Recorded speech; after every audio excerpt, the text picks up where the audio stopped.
Hey, it's Chuck. If you've ever had a moment where one small mistake sent you into a spiral that ruined your whole day, then this one's for you. Let's dive into it.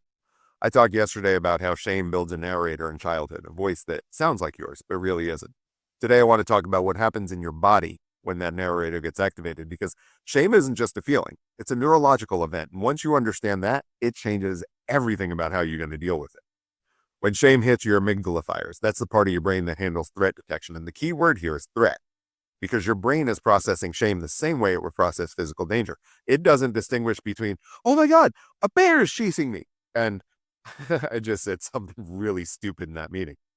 The alarm is the exact same. And when that alarm goes off, your prefrontal cortex, that's the part of your brain that handles reasoning and perspective, nuance, all the things that you're going to need to talk yourself down, that goes offline, not even partially.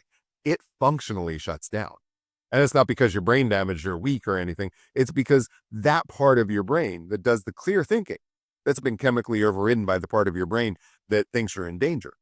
And so your body floods with cortisol, your heart rate spikes. You either freeze or withdraw or lash out or start frantically trying to fix something that likely didn't need to be fixed in the first place. And that whole time, that narrator from yesterday is running commentary in the back of your mind saying, see, this is proof. This is who you really are. This is what you always do.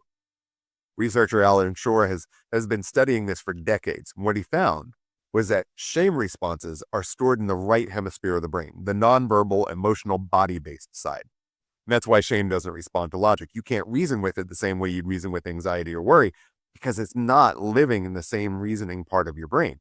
It's living in the part that stores felt experiences. Your body learned shame before your mind had language for it, and your body is still where it lives.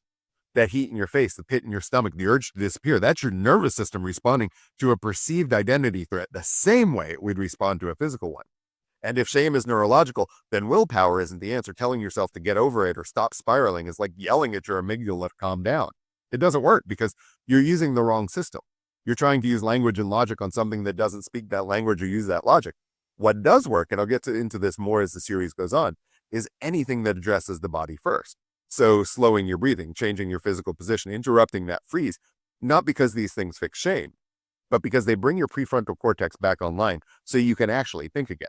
You can't process shame while you're in a shame state. You have to get out of that state first.